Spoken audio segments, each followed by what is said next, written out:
Ladies and gentlemen, welcome to the Voice by Matt show. My name is Matt Bertho. I'm your host, and today I have Angela Bradford with me on the show. Angela had me on her podcast about Thanksgiving, and I was going through a lot at that Mhm. moment in my life. But Angela is one of my friends. She's my girlfriend Angela's bestie friend. We are all in ROTC syndicate together. We have a mutual love for Ed Milet. And I got to come to Banff, Canada because of Angela last year. I didn't even know what Banff was. And so she is a mover and shaker. She's an inspiration to a lot of people. And she's here to share her story today. So thank you for being on the show, Angela. And thanks for having me. I'm excited. Yeah. Well, this is about you. I told her she was asking me all about me when we got on the Zoom call today.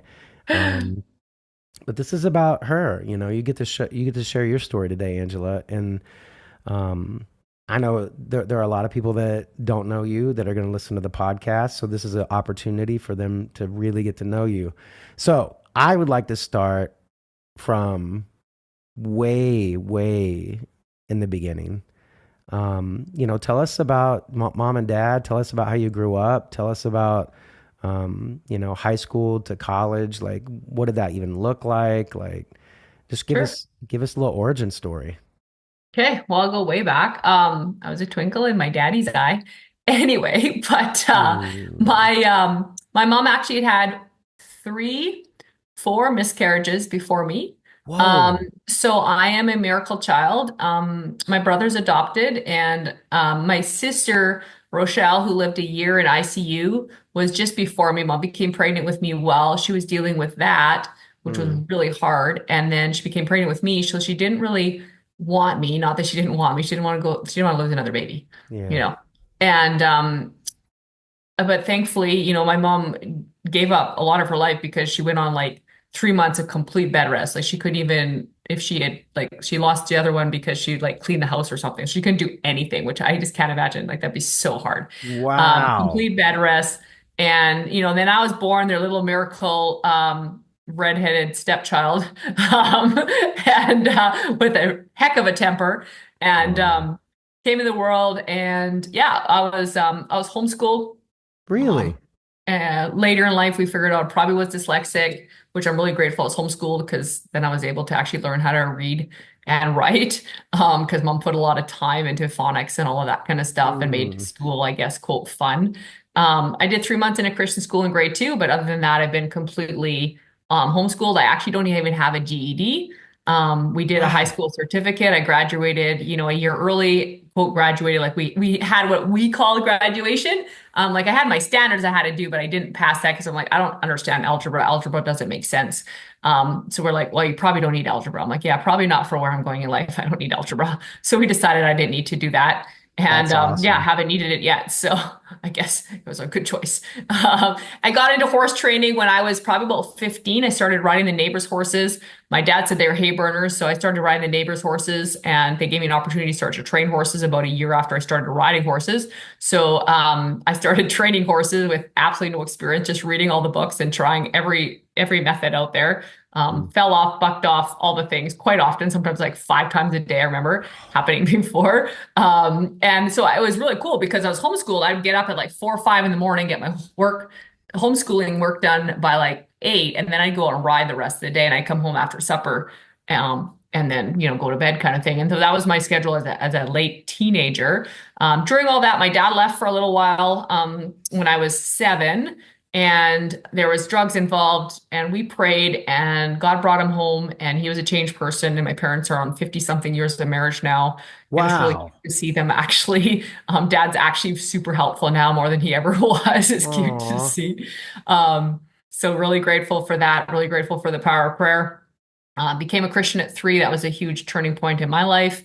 Baptized at 12. This is like my nutshell story, all No, in I fact. love this. I Now. love this. And then, yeah, got into horse training. Kind of ran away from home at 18. We were very, very strictly upraised. And so I planned my escape from the time I was 16. I didn't know I could leave any sooner. So I planned my escape, left at 18, left a note saying I planned it while they were at Bible study, left a note saying, hey, I left. I'll call you tonight, let you know where I'm at. So I was really hard on my mom. And I left home and I was grateful, that I did. It was a really good choice long term, I guess.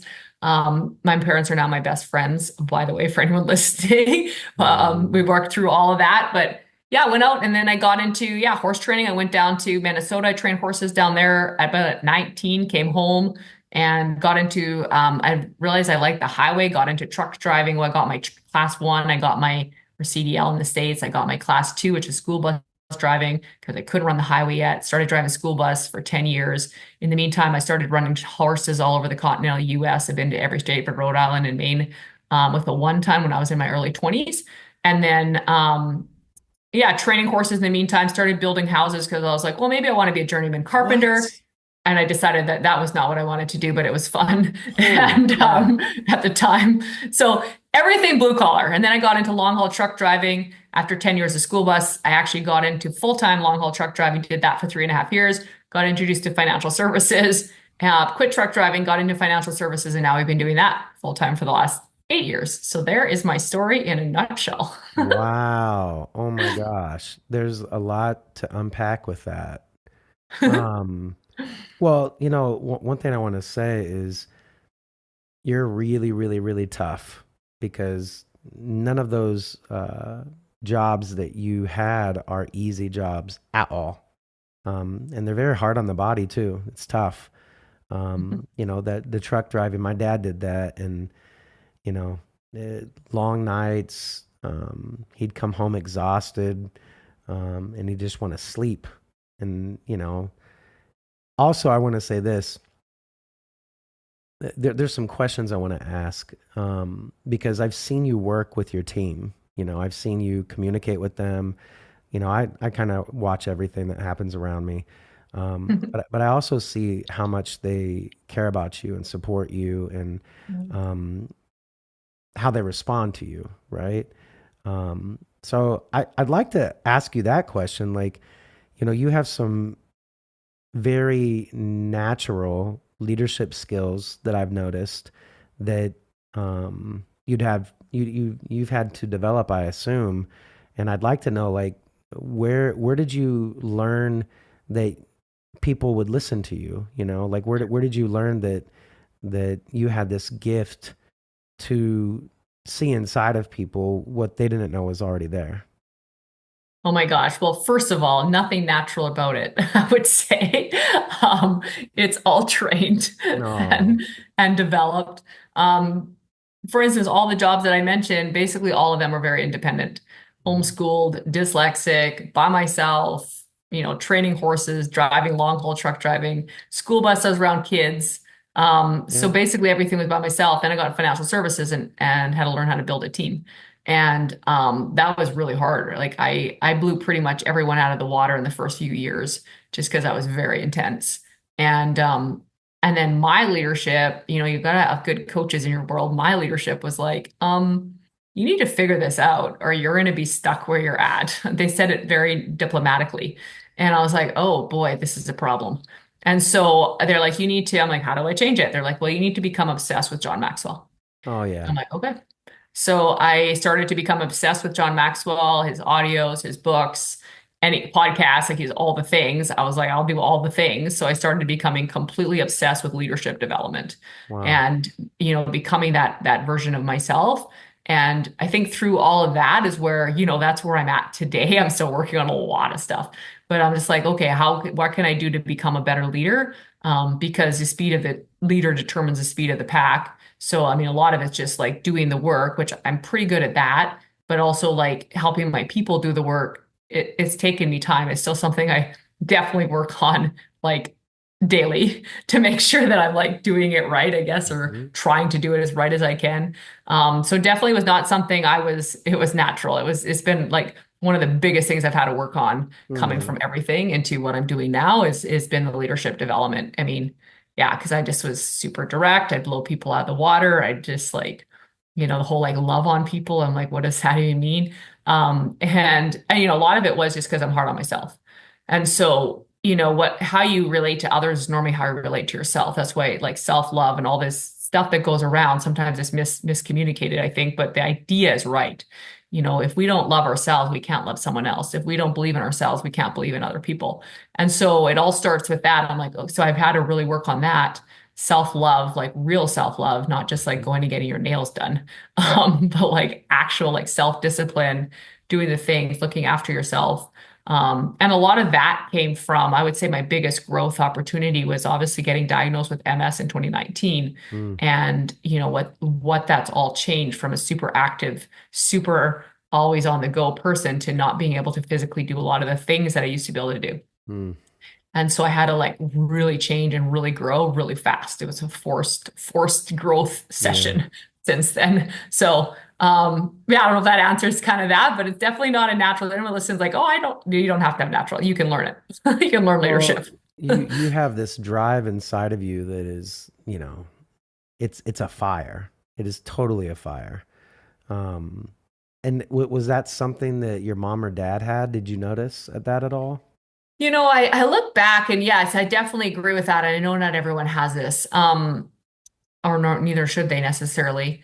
One thing that I will really attribute to my parents, they believed in me. Hmm. And I've noticed that a lot of people struggle, and probably listening to this even struggle with self-belief. And I would say I should never, very rarely have I struggled with self-belief. Hmm. Like I know if I put my mind to do it, in my mind, I can do like anything. So, and I'm like, where did that come from? Now that like I said, when you're homeschooled, you don't really know, you don't have any comparisons. You're just like, this is how the world goes. And Right. now as I'm around people, I'm like, oh, this is not how the world just goes. Like, I'm Mm, like, oh, where did this world come from? And so I like self-belief. My dad did own a business. My parents are amazing humans. So I do think a lot of it was obviously the example. My dad owns a business. He owned a business. So he worked all the time. So the workaholism, which isn't necessarily healthy, was definitely something my dad did. And so that was like the image. When he got into drugs, he was in drugs most of his life until he left and came back, was completely clear. When he left on cocaine, wow. when he came back, he never touched again. And dad just says like he just decided to quit. So when dad's like, so it's in my blood, like he's very like he just decided to do it or decided to quit. Like it's just where some people are like struggle with like, oh, I can't quit this addiction. I just quit. And so that would be my dad's bloodlines. Like he just do things. And then my mom, well, she dealt with dad being gone, raising two kids that were young, homeschooling us. And I remember watching her once, and she'll mind me telling the story because I tell all the time. She was out in the there was an ash pit. We were still living in the country. We had to move because we couldn't afford it. But she was in the ash pit. Me and my brother looking out. So I'm like 6, and Royce is like 10, my brother. And she's in the ash pit with like ripped clothes, and I was like, oh boy, like our mom has Oh, lost her mind. Like what's happening? yeah. And she was doing like Job in the Bible. She was in the ash pit, and that wasn't the time she said where it happened, but I talked to her not that long ago, and she said she was on the verge of a nervous breakdown during this time. Um, and then she just decided not, this is her words, I decided that I wasn't going to have a nervous breakdown. I Oh, was like, wow. wow, mom. Like she Wow. didn't even realize what she's saying because she's the same way. We're kind of like raised on around people. I'm like, that's powerful. She just decided that she wasn't gonna have a nervous breakdown. People like feel like we're like products of our environment. We can't control our decisions. We can't control what we do. Like I'm an addiction. I went into a nervous breakdown because my mind went, no, you can decide. Yeah. And so I think like I said, I didn't hear that as a child, but I saw it. I saw my mom like, raise us. We ended up, like I said, that's when we went to school. And then mom pulled us out because she knew dad really wanted to homeschool us. So she was homeschooling us. She took a job caretaking apartments. So now like I think we're 7. Dad's gone about a year. And we had 5 apartment buildings we were cleaning. And so I like every Monday I had like a whole 7, had a whole apartment building cleaned, 3 floors, front and back, sweep, mop, wax.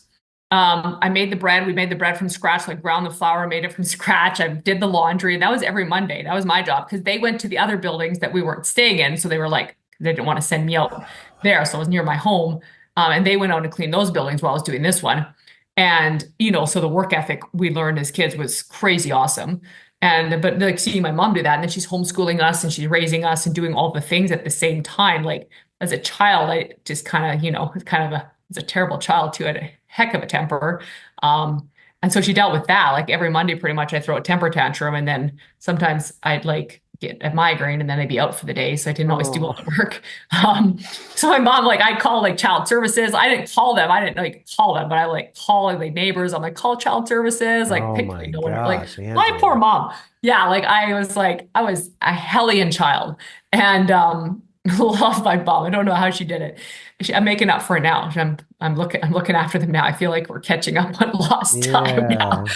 But but yeah, she did. So, when you say like one of my parents, I would say a lot of it was that. Like they just, and then like I said, because I was homeschooled, I didn't know any different. So I would get up, I wanted to go ride horses. I would get up and go ride horses. Like I wanted to go ride to Rimby, which is like 50 miles. I'd go, like I just planned it and rode it. Like I just did the things I wanted to do. And mom and dad, I guess looking back, like they were just like, well, we can't afford it. But like if you got things to like if you can afford it, like you do it, whatever. And so I just did what I wanted to do. And there was never ever like that's where that self-belief, mom and dad were never like, well, I don't know, that seems like maybe something you shouldn't do. I never got that. I never got that feeling as I think back to childhood. I mean, there was a lot of things we weren't allowed to do, but not anything we couldn't do. And so I think that that's where a lot of that comes from, just that like that drive. And then I'm a second born, so I was always competitive with my brother, Yeah. and I would never win because he's 4 years older, and so he'd always do all the things, and I would not. So I think that was a lot of it too, just super competitive Hmm. personality, and then like hitting the real world. I just started competing as an adult, really competing with myself. Like I remember when I was truck driving, I would try to outrun my time every week. Like if I could Wow. shave off time, how could I make it faster? How could I sleep less? How could I push harder? How could I do more? And that was just my, that's just how I was. Like like I said, it's so funny because I just didn't know any different until Hmm. really, getting into the financial services industry really is where I started working around people. And I'm like, oh, this isn't how people are. Like I just did what I did. And my brother is also the same. He's very driven. And so is my dad. And so is my mom, right? Like looking back, I'm like, that's just who I was raised with. And I was like, Hmm. this is just what you do. Like you just do the things. Like I've never hit snooze in my entire life. Like things like that I didn't realize were weird or Wow. different. They're just who I That's am. awesome. So Yeah, my dad grew up like that on a farm and had to cut wood. He was the youngest of five, and he got to do you know plant gardens, uh, ride horses, um, look after like the the chickens and yeah, all we eat chickens too. yeah, Yeah. and he taught me a lot of that too. I wish he would have taught me the stuff about working on a car because that would have been so helpful. Um, but you talked a little bit about John Maxwell. Let's go rewind that a little bit. What are some of the most important lessons that you've learned from John Maxwell in leadership? Well, his most famous saying is everything rises and falls on leadership. And so leadership is everything. Um, and so, you can't lead others until you lead yourself. So I think that's the number one thing. A lot of people want to be leaders, but they're not able to lead themselves. Like, can you lead yourself out of bed in the morning? Can you lead yourself to the gym? Can you lead yourself to the diet that you want to stick to? Like, how's your leading for yourself? Because if you can't lead yourself, how are you going to ever lead someone else? So I think that's, a big thing. And then, you can only lead people that want to be led. Hmm. Something else, Wow. and he calls it, I don't know how he puts it, but it's funny. It's like, you're on like a bus or a train, and then you're like, you want to bring Charlie along, but like Charlie doesn't really want to go along. So you like stop the train, you get Charlie, and then you put Charlie on the train, then Charlie falls off the train. So you grab him back, you stop the train, get Charlie on the train. Pretty soon he says, I don't know how he says it. He says this so much better than I do. Pretty soon you just want to hit Charlie. Like it's like stop the train, drag Charlie, stop the train, drag. Pretty soon you just want to like drag Charlie, and then you just want to like get rid of Charlie. Yep. Well, you have to let people go. And that's something that, I still work on because I just want everyone to win. I want everyone part of like I know where we're going. I want everyone to be part of where we're going. And not everyone wants to be part of where we're going. Yeah. And they might say it, but their actions speak louder than their words. Yeah. So it's just like, okay, we just got to let people be people. And if they don't want to do the things, hey, that's okay. We'll find the people that want to do the things and just let them. And John talks about that a lot. The people that start with you at the beginning rarely are with you at the end. Man, And that's been a that's hard thought process for me, but I've seen it now over the years it's that is tough. 100% true. It's really tough. You know, the I'm reading a really cool book right now, A Course on Miracles, and it talks a lot about the Holy Spirit and about ego and about how guilt and shame is all ego, and spirit is love and grace. And it's tough because you see the good in them. You see the good in the Hmm. people that you started with, and you know how they could turn out, Hmm. right? If they did the work and they loved themselves more and Hmm. they followed the discipline, that whatever that discipline is for them, for their blueprint, right? Hmm. Um, but letting go of people you start with is tough. Like Hmm. it's painful, and I think it's also painful because you're shedding a piece of yourself. Hmm. Yeah, and you're letting Yeah, that I agree. that new piece grow, right? Hmm. You got to Yeah, make room. You got to make room for more light. yeah. Got to find the new people. Yeah, That's okay. yeah. So that would be something definitely from John. Have you got to meet John Maxwell? We went a few times. Yeah, I've been to a few of his events, Yeah. called The Exchange. It's kind of high-end leadership events. And then my highlight has been just going on a jet with him to Paraguay and Brazil and spending What? some time there on one of his transformation trips. So Angela, that that's was really cool. That incredible. was last year. That was like Oh my awesome. gosh. So happy 40th to myself. And so Oh. yeah, 9 hours on a plane one way was pretty cool. Yeah, that's It was like incredible. 12 of us on a private jet. It was awesome. So it's definitely So, been my highlight. I'm waiting for the next one. yeah, you follow these people and you learn from these people, like Dr. Joe, Ed Milet, John Maxwell, Andy Frisella, um, Emily, um, Von Kohler. The list goes on and on and on, right? Hmm. And Jesse Itzler, he's one of those also for me. Hmm. Um, and then and James Lawrence, obviously. Hmm. But you meet them and you realize, yeah, whoa, like you are a real person that has a real life, Hmm. that's a genuine human that I was hoping for, right? Hmm. And I just wanted to know, like meeting John Maxwell. I mean, he's like this legendary leader, right? Um, did you still get that vibe from him? John is amazing. He's very humble. He's a person of integrity. Yeah, whatever you think he is. Wow. Him and Ed are my two favorite kind of people, I guess, that I really like have really follow on everything they basically do. They're Christians, but Yep. their beliefs are all this stuff. That's one thing I respect about John, is he's been married, I don't know how many years, which is really cool. And I met his wife. We went to his home in Fort Lauderdale or West Palm or wherever it is. The first time I met him, actually, that was my first trip. We got to go to his home. And yeah, it was, I mean, just beautiful family. It's just, yeah, he's just an amazing person, super humble, down to earth, makes you feel good, great leader, really cool to watch how he interacts with people and really cares about people. Like what he's doing in Paraguay, what he's doing in Brazil, in these countries and how he's helping them is like incredible and how much energy he has. Like it's hard to keep up to the guy. Like Ed Yeah. says that it is. The Yeah. guy's got energy. That's what I Holy, heard. yeah.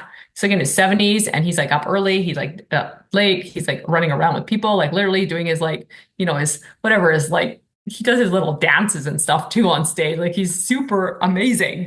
And yeah, it's just incredible. I'm like, wow, if I had that much energy now, I'd be impressed. Like he just got so much. energy in what he's doing because he's so passionate. I mean, he never has to work a day in his life, and yet he chooses to work probably harder than most people Yeah. and do more than most people because he really wants to make a difference and an impact. Yeah, he's shining his light bright. Yes. And that's what we need to do. All of us. Angela, was there a person in your life that, you know, joining the financial services after being a truck driver is pretty significant move, right? Who encouraged you to do that? Well, I saw something about it and I talked to this guy that I had no idea, Adam, who he was. I didn't know him at all. We met on social media and he's like, yeah, I can train anyone to do this. I'm like, I says, well, the financial services wasn't something I was necessarily interested in, but we have to get licensed. And I was always thinking of something post-secondary because I was homeschooled. I wanted to prove I was smart. And so I wanted something, some kind of like degree or something just to prove that I was smart. But I thought it was probably dumb to do like 20 or $40,000 into a degree to prove I was smart because it's probably not so smart. So I was kind of shying away from some of those. And then I saw this, I'm like, well, the license is only a couple $100. Well, that seems like a cheap thing to prove I'm smart. And that was why I got started. I just wanted to get the license and prove that it was something that I could do and that, other people weren't smarter than me. And so I was like, okay, perfect. So that's why I got started. And then, I when I got started, I'm like, all right, well, let's see if this works. If this works, I'm going to give it everything I've got for a year, and then I'll reevaluate and see if this thing actually works. And 6 months in, I went to an event, heard a speaker, really sold out to our mission, to what we're going, the changes that we're going to make for people, the differences that we make for ourselves, passive income, all that kind of stuff. And I was like, Wow. oh boy, this is real. And within 5 months, I quit trucking and come full time. So that was kind of my journey into the financial service industry. So it wasn't like, oh my gosh, this is what I want to do. It's just like, let's see what this thing is. Let's just try it out. And I think a lot of people, that just stops a lot of people. They're like, oh, I know someone I recruited the other day is like, I'm all or nothing. I'm like, there's nothing all or nothing. Just like try something. Yeah. Like sometimes you just have to try. It's not like you have to get married on the first date. Like you sometimes have to just try stuff. And so many people are so scared to try. I'm like, well, Yeah. if you don't try, you never know. And if it doesn't work out, oh well, at least you tried. So I'm grateful that was me. I was like, oh my gosh, I'm going to go open a financial company and have agents across Canada and the US and I was like, no, I'm just like, let's get a license and prove I'm smart. Let's start with Oh that. my God. And, it just grows and changes. And you realize that you're smart. So that's good. Yes, now I'm good. I don't have to go, we're good. Um, we all have our disciplines and our routines and our habits that help us be better. What are some of yours? Yeah. So mornings I'm very rigid on.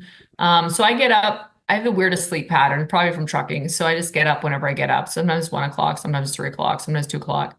I don't know, whatever it is, randomly in the middle of the night. And then I get up and that's when I do my reading. So I do 45 minutes of reading every day, do my affirmations, my goals. Um, yeah, I do that in the morning, in the middle of the night or whatever. And then I go back to have a nap and then I get up again and I go to the gym. So in the morning, I'm doing reading, I'm doing the gym, I'm doing affirmations, goals. Um, I believe that's kind of my morning. I'm trying to think if I forget things. It's such a habit. You just kind of do Yeah, things. And then the evening, I read my Bible, I journal, I pray, I do my goals and affirmations, before bed.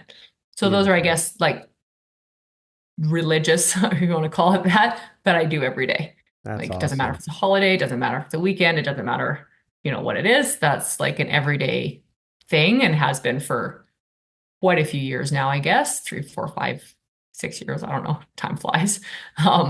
And I would say, and then podcasts. I listen to podcasts while I'm at the gym. I listen to podcasts while I'm driving. So I listen to all of Ed's. I listen to all of John's. We have our own podcast in my company. So I listen to that one. So like all the podcasts. And so I do that too in between all the other Mm, stuff. So that's kind of my routine.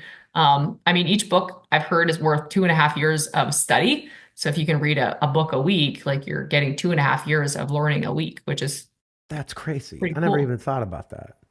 So yeah, that's about my reading skill. I would say I'm doing about a book a week, Wow. um, and or more. I mean, one year we did 84 books.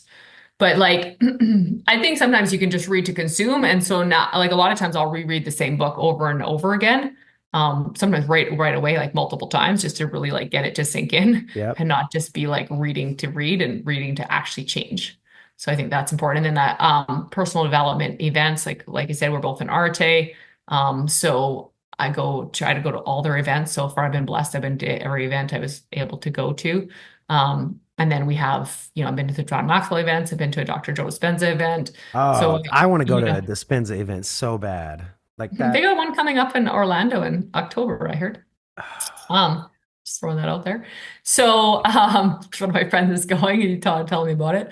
And then, yeah, we have our own events within our company. So there's just a lot of personal development events too, because associations I think are really important. So I really try to go above and beyond on that. Like it's a very conscious of who's my friends Hmm. and who am I hanging around and are they bettering me or are they worsening me? Because we're normally not a middle ground. Amen. Man, that's so like that is so important. The people that you hang out with, like Mhm. huge. Yeah. Um, what's coming up for you? What's new for you? What's going on in Angela's life right now? Well, right now I'm actually in Toronto, Canada, and I came out here to see a personal trainer slash, I don't know what you call him. That's technically what he is, but he definitely is more than that. Um, or I wouldn't have flown all the way across the country to come here, but it's been amazing. So working on everything I can to relearn to walk again. Wow. And so I have bruises on my body. The guy who knows where the pressure points are. Whew. And so he's been basically reprogramming my muscles. So I'm here for a Whoa. week doing stuff with him, which has been super intense. We're 3 days in, and I'm like, oh my gosh, I'm so sore. And but in a good way. And he's like, I can feel the difference already. The guy's Mm, good. And so, really, really obsessive right now, a little bit on the health side.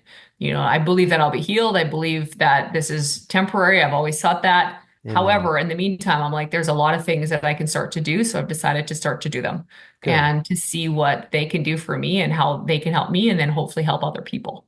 Because really, I mean, that's my goal in life is to see how many other people I can help in the journey. So that's what I'm focused on, like personally, I guess, health wise.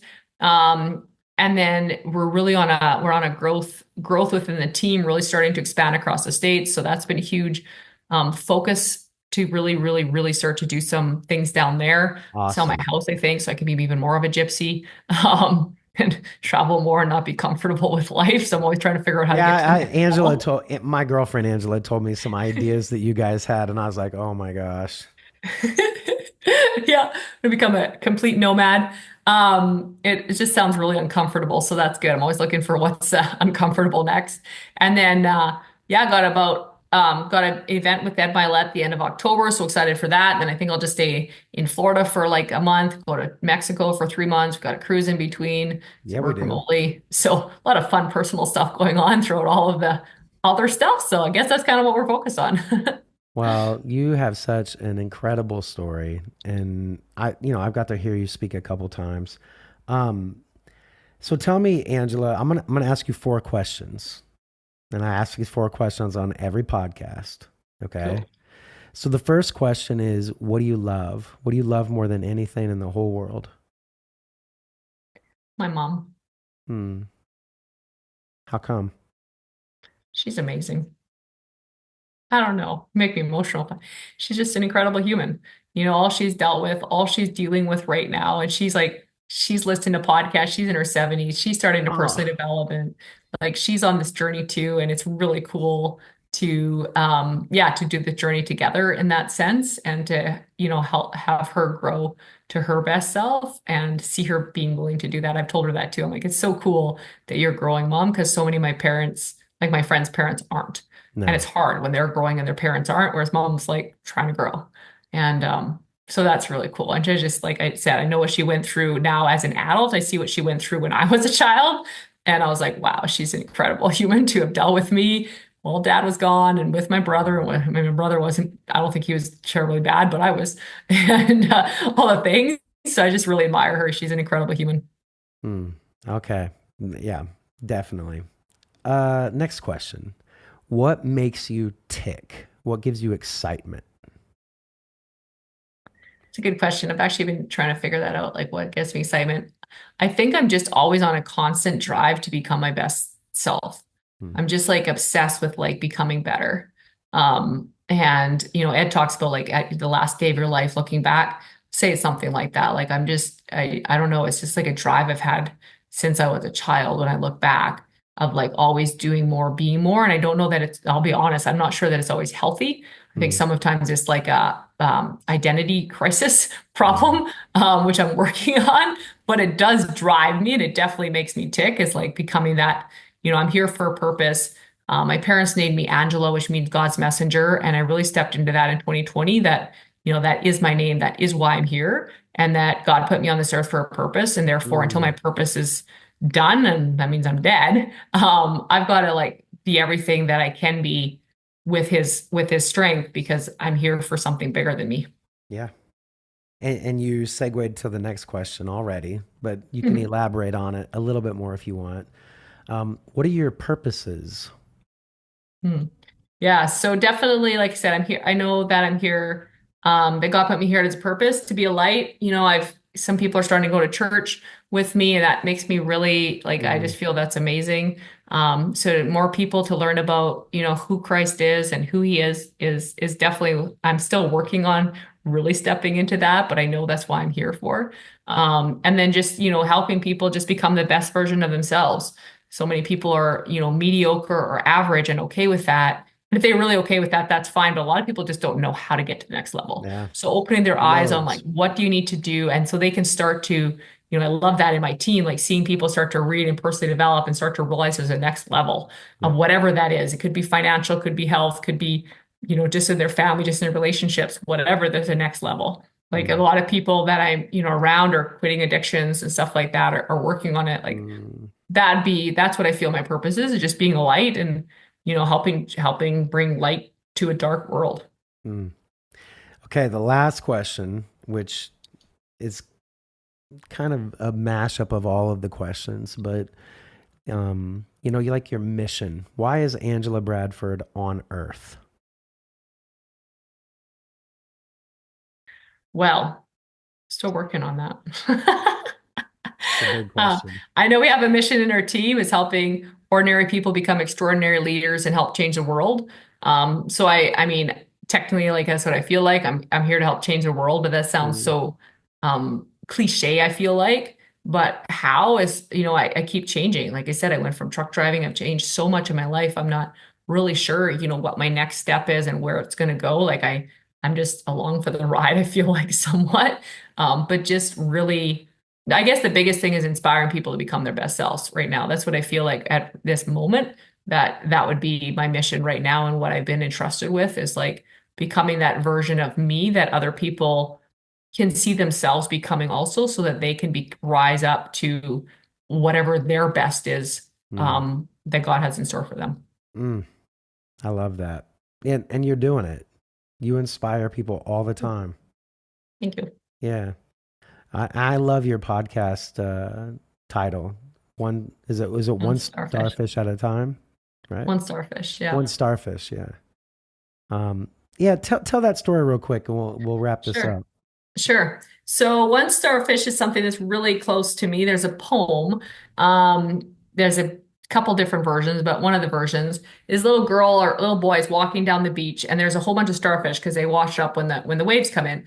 All these starfish are on the beach, still alive, but they're going to die because they need to be in the water. So this child is throwing them back in the water, and this Mm. grandpa kind of figure comes down and he sees this kid throwing these starfish in the water, and he's like, well, there's like thousands of them. And he says to the kid, you can't change, you can't throw them all back in.